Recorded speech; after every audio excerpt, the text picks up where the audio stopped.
Assalamualaikum warahmatullahi wabarakatuh dan selamat siang semuanya. Bersyukur kehadirat Allah Subhanahu wa taala yang telah memberikan nikmat sehat dan sehingga kita masih bisa mengikuti KBM secara daring. Untuk berikutnya kita akan masuk gelombang bunyi yang sebelumnya kita sudah bahas, gelombang berjalan dan gelombang stasioner.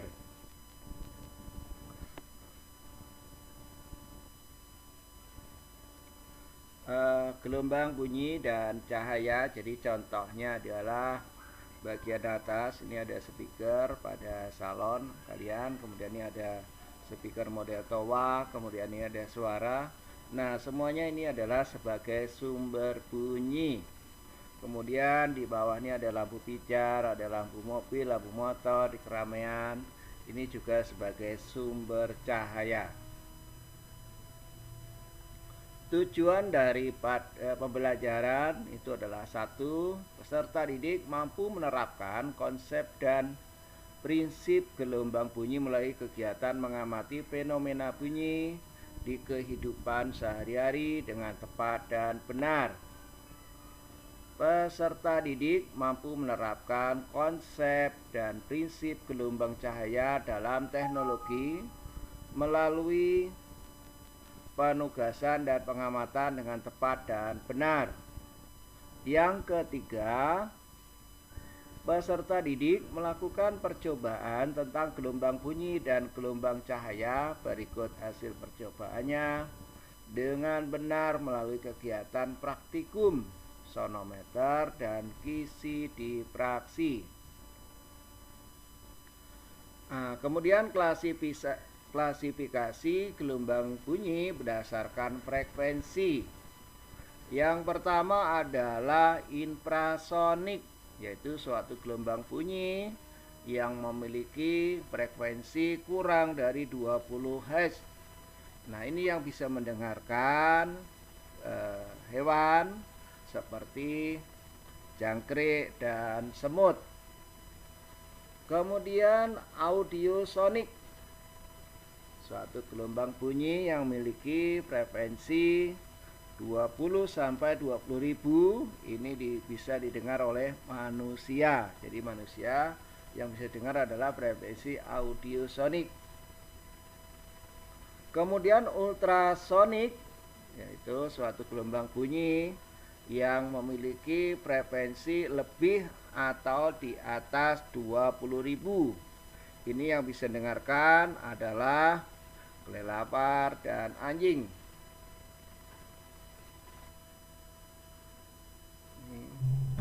Sifat-sifat gelombang bunyi, ada beberapa sifat yang dimiliki oleh gelombang bunyi. Yang pertama adalah refleksi.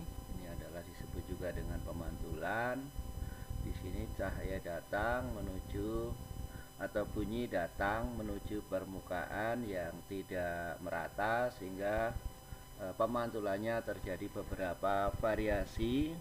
Untuk yang bunyi menuju ke permukaan yang teratur, maka menghasilkan pemantulan yang teratur. Kemudian pada permukaan tidak teratur menghasilkan pemantulan baur. Kemudian refraksi bunyi itu adalah pembiasan. Di situ ada bunyi masuk ke suatu pembatas, kemudian sedikit dibelokkan. Jadi pembiasan itu juga dianya tidak sesuai dengan, tidak bisa lurus, jadi terjadi bias, yaitu membelok sedikit seperti itu. Nah, jadi refraksi bunyi itu adalah pembiasan bunyi. Kemudian berikutnya adalah difraksi. Nah, ini tepatnya ada pembelokan, jadi ada bunyi, kemudian ada pembatas, bisa seperti sekat atau dinding, kemudian dilubangi sedikit, maka di situ ada suara-suara yang perbelokannya tapi berbeda dengan aslinya. Kemudian berikutnya adalah interferensi bunyi. Interferensi itu adalah perpaduan dua gelombang, kemudian bisa menghasilkan gelombang yang kalau di sini getarannya sama atau fasenya sama akan semakin kuat. Maka kalau bunyinya sama, maksudnya maka dia akan bunyinya semakin nyaring atau semakin kuat. Kemudian berikutnya adalah cepat rambat gelombang bunyi dalam zat. Nah, di sini ada 3 zat, yaitu zat padat, zat cair, dan gas.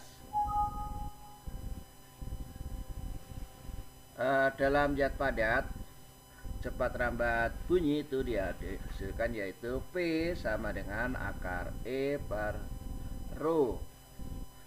E nya adalah modulus elastisitas bahannya. Nah, jadi modulus elastisitas bahannya. Kemudian rho nya adalah kerapatan medium atau massa jenis. Kemudian dalam zat cair, P sama dengan akar B dibagi dengan rho atau perbandingan P dan rho. P itu adalah cepat rambat gelombang bunyi dan B itu adalah modulus Boole. Kemudian rho nya adalah kerapatan medium. Rambat bunyi dalam zat gas. Menurut Laplace, cepat rambat bunyi dalam gas mengikuti proses adiabatik. Proses adiabatik yaitu suatu proses perubahan atau suatu proses perubahan sistem yang tanpa adanya kalor yang keluar masuk. Jadi ini adalah proses adiabatik, itu adalah suatu perubahan sistem yang kalornya tanpa mengalami keluar maupun masuk, yaitu P itu adalah cepat rambat bunyi sama dengan akar gamma kali P per rho. Gamma itu adalah ketetapan Laplace, kemudian P itu adalah tekanan, kemudian rho itu adalah kerapatan medium. Gamma sama dengan akar CP per CP. Tadi gamma itu adalah ketetapan Laplace, kemudian CP itu adalah kapasitas kalor pada tekanan tetap, kemudian CV adalah kapasitas kalor pada volume. Kemudian cepat rambat bunyi dalam gas ideal dirumuskan V sama dengan akar gamma R kali T per M.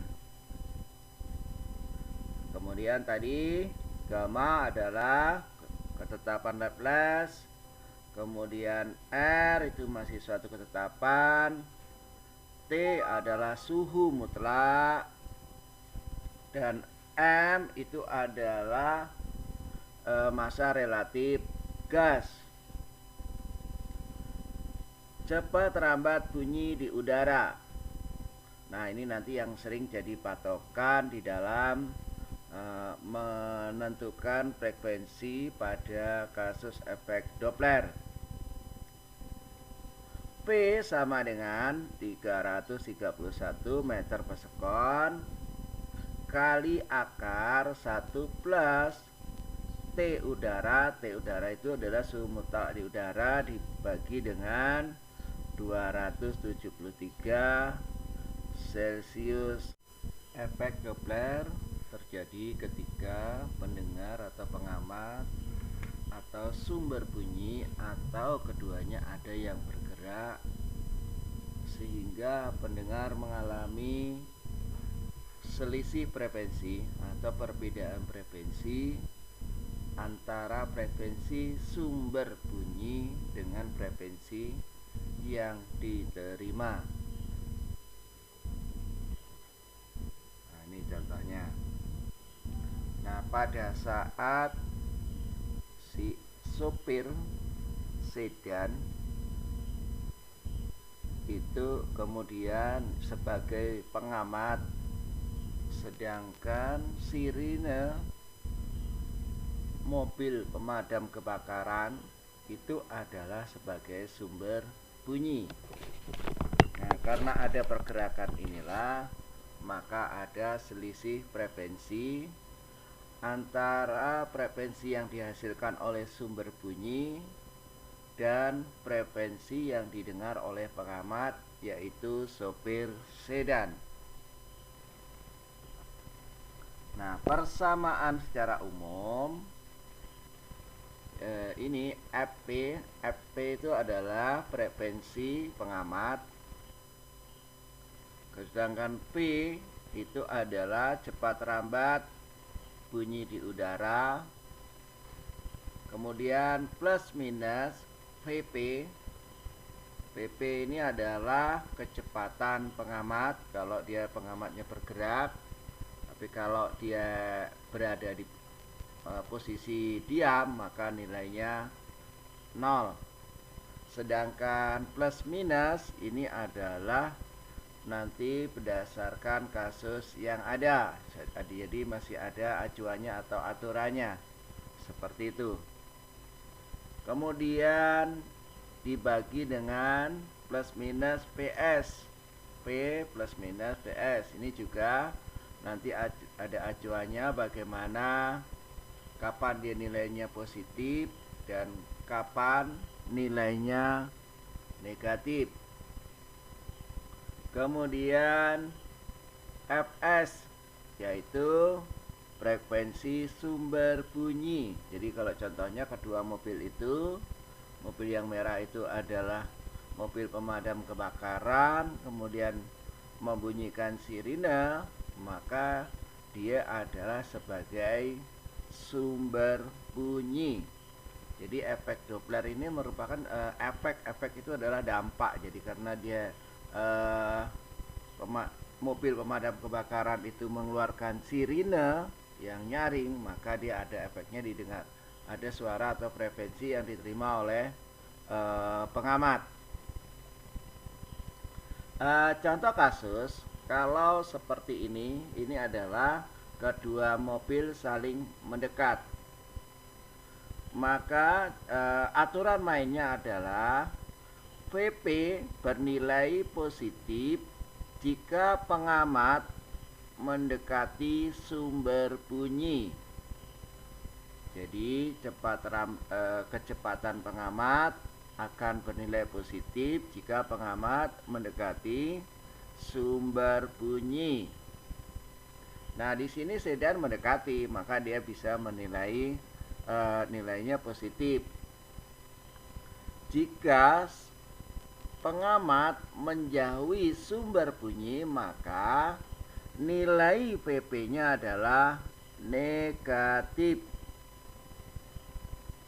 Sedangkan PS yaitu kecepatan sumber bunyi, kalau tadi PP itu kecepatan pengamat, maka kalau PS adalah kecepatan sumber bunyi. Ini contohnya adalah mobil pemadam kebakaran itu. Nah, mobil pemadam kebakaran itu adalah menuju pengamat.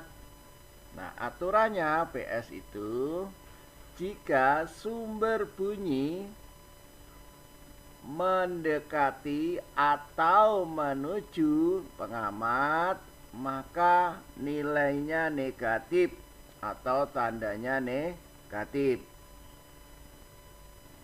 Jika sumber bunyi menjauhi pengamat, maka nilai PS-nya adalah positif.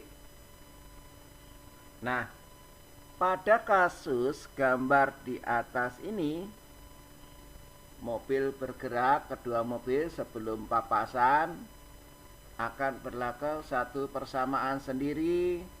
Kemudian setelah berpapasan juga ada persamaannya sendiri. Seperti itu. Nah, ini yang aturan tadi. Nah, jadi PP positif mendengar mendekati sumber bunyi. VP negatif atau kecepatan pengamat negatif pendengar menjauhi sumber bunyi. VP-nya 0 apabila pengamatnya diam. Nah, seperti itu. Nah, PS atau kecepatan sumber bunyi bernilai positif jika sumber bunyi menjauhi pendengar. PS atau kecepatan sumber bunyi negatif jika sumber bunyi mendekati pendengar. Kemudian jika sumber bunyinya diam, maka kecepatan sumber bunyinya nilainya 0. Contoh soal. Sebuah mobil patroli menuju hoki yang berada di pinggir jalan dalam kondisi diam dengan kecepatan 72 km per jam. Jadi ini adalah kecepatan mobil patrolinya. Dengan membunyikan sirine dengan frekuensi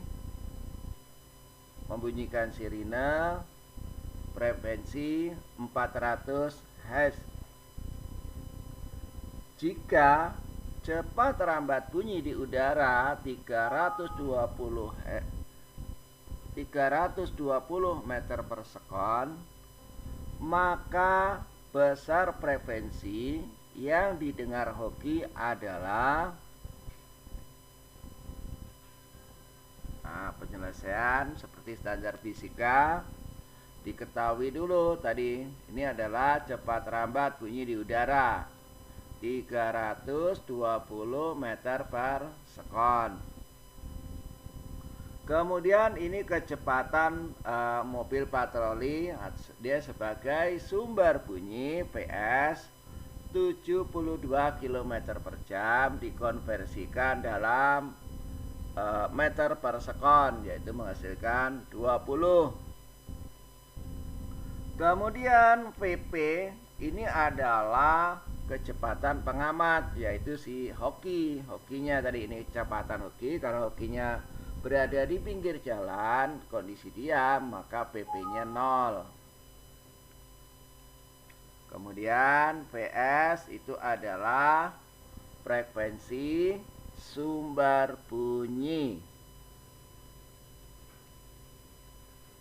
Maka ini persamaan umumnya, PP sama dengan P plus minus PP dibagi dengan V plus minus PS kali Fs. Fs adalah frekuensi sumber bunyi. Maka persamaannya adalah AP sama dengan P plus PP. Nah, ini boleh min, boleh plus, karena nilainya 0. Mau dijumlah ke, mau dikurangi, kalau dengan 0 ya nilainya tetap. V min PS. Kenapa PS? Karena sumber bunyinya menuju pengamat, maka nilainya negatif. Kemudian Fs itu adalah frekuensi sumber bunyi. Maka Fp sama dengan 320 plus 0 dibagi dengan 320.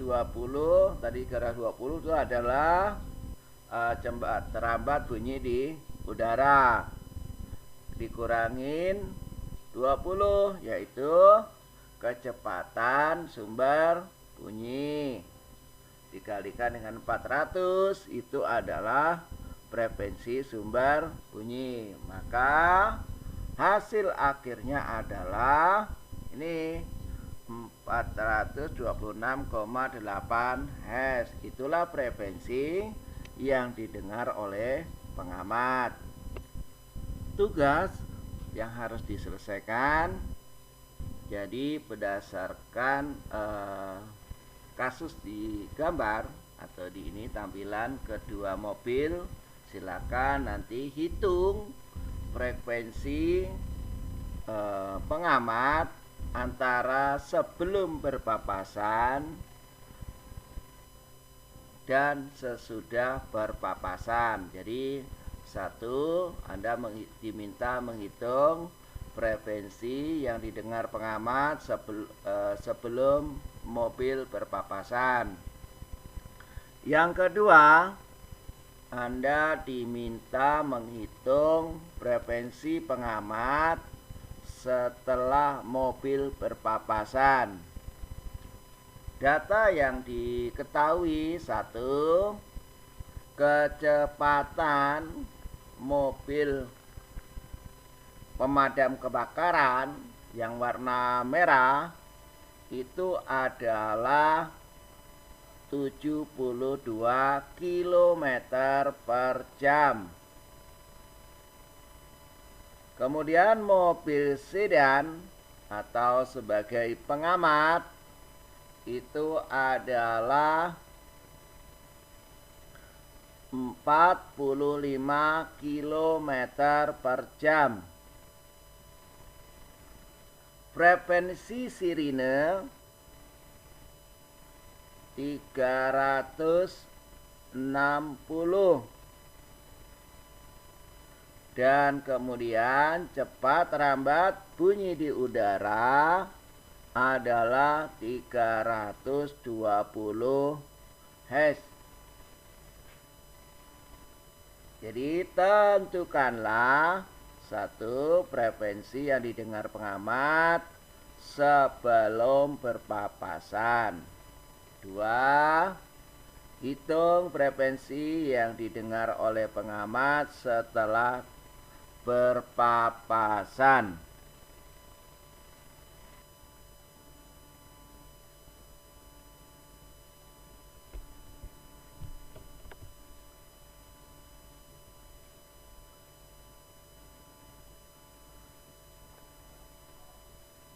Semoga bermanfaat. Jangan lupa subscribe, like, dan komen agar Bapak lebih semangat untuk membuat materinya.